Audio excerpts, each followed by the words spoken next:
valuing ecosystem services is a very big academic exercise at the moment. In principle, it's relatively straightforward. So, for example, if we pick on pollination, you can tell just by comparing a sample of plants that have access to a pollinator, like a bee, with a sample of plants that don't, what the difference in yield is, and then you can kind of scale up to a fieldscape, landscape, region, country, or the world. And in this report that's just been mentioned, which is the Economics of Ecosystems and Biodiversity, there is a nice case study in there, and I'll just give you the figures from that. For one beehive in Switzerland, its value for pollination is $1,050. The value a beekeeper gets out of a beehive for beeswax and honey is about $215. So the beehive is providing 5 times the value in terms of increasing the yield of the plants from which the bees are going backwards and forwards to get the pollen and nectar. And if you take those sorts of estimations and scale them up, pollination alone, so just bees, flies, things just buzzing to and from crops, crop plants or fruit trees or whatever, the total economic value worldwide is 153 billion euros. So that is one big chunk of economic yield. So that's about 10% of the world's agricultural output. It comes from biodiversity in some sense through pollination. And you can say exactly the same sorts of things for the natural enemy services, the small wasps and things that keep the aphids under control. You can do the same sorts of calculations for soil, for water, soil fertility through biodiversity and the breakdown of organic material and so on.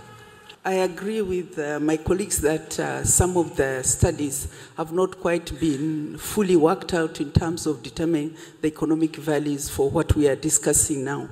But some of the examples are fairly obvious, in that where we have lost tree cover with whatever goes with it, we've equally lost the rivers. For instance, I can give an example, and you can check on this. We have the second largest river in Kenya, which emanates from one of the areas where trees have been cut and so on. This is Athi River. Literally, in the dry season, it's no longer a river. It's just a puddle and no water flowing to the Indian Ocean. And many other streams have been lost. What is the implication of that? There is no access for water for either irrigation or home use or livestock use. Now, when we get erosion, floods coming in, we again end up with immense soil erosion. From the practical point of view, some of the issues as we discuss how we can get compensation when we get into biodiversity issue, growing more trees and so on.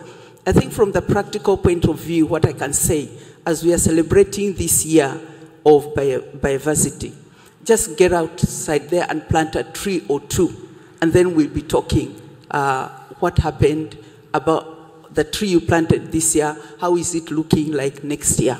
And this is a challenge not only to individuals, also institutions, where we can't just get out there and plant some trees. And of course, we also need to pay attention as to what trees we are planting. We are fully aware that there are some trees which will not support undergrowth. They are purely themselves, they mine water, they mine other resources. How can we be able to plant those other trees which can be able to support this biodiversity we are talking about?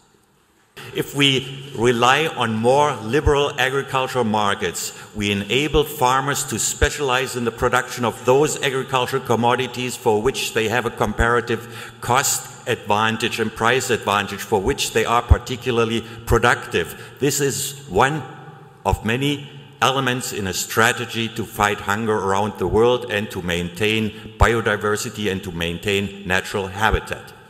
If we are going to meet global demand in future, those areas that are productive or can be productive ought to be productive, because that's the best way of sharing food around.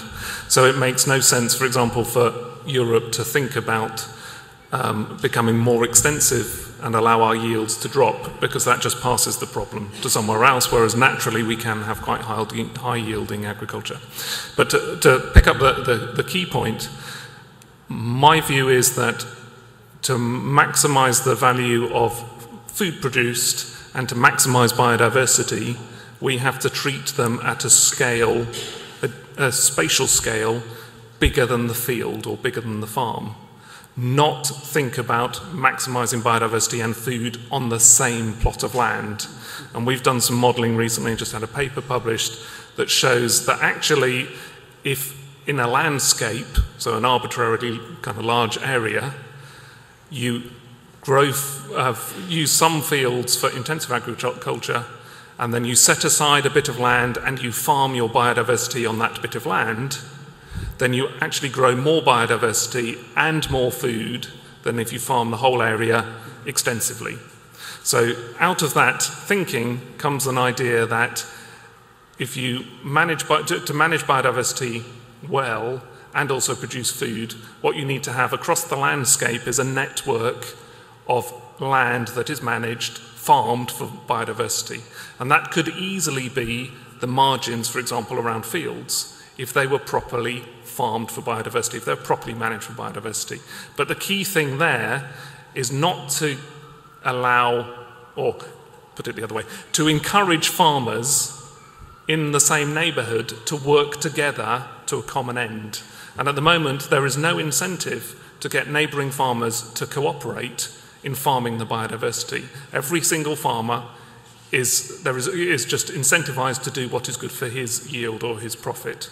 Whereas actually, when it comes to thinking about agri-environment schemes within CAP, if we can find levers, extra points or incentives in some way to get farmers working together, neighbour by neighbour by neighbour, then you end up building a landscape scale network of good land for biodiversity. And that way, we will get huge dividends.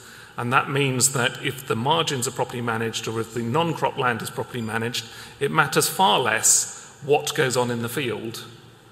And I've certainly done some work recently with a farmland bird called a yellowhammer, and it feeds its offspring from insects that it gets from the margins. And during the summer, the vegetation grows so tall and thick, it moves into the field because it's easy to get food out of the field because there are tram lines and things like that.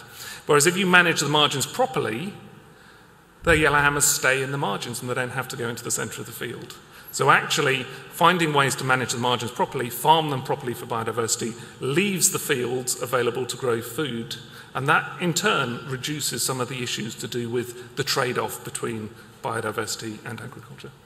We have eroded the incentives for farmers in the poor countries to produce more food and to invest more in agriculture because we've released our surpluses, subsidized indirect competition with local production. That's one part of the story. And the second part of the story is that the European Union hasn't recognized that even the poor, rich countries of the world, including the European Union, will have to significantly produce more food and export more food if we are to feed the world in the decades to come. Because we have plenty of estimates that show that if no decisive action is taken, the food import gap of the poor countries will quintuple between 2000 and 2030. And this rapidly growing food import gap of the poor countries certainly can only be closed if the rich countries, as I said earlier, including the European Union, produce more and export more food and not less as it is sometimes claimed. And that is, I think, it's, I think, time for our policymakers in the European Union to wake up and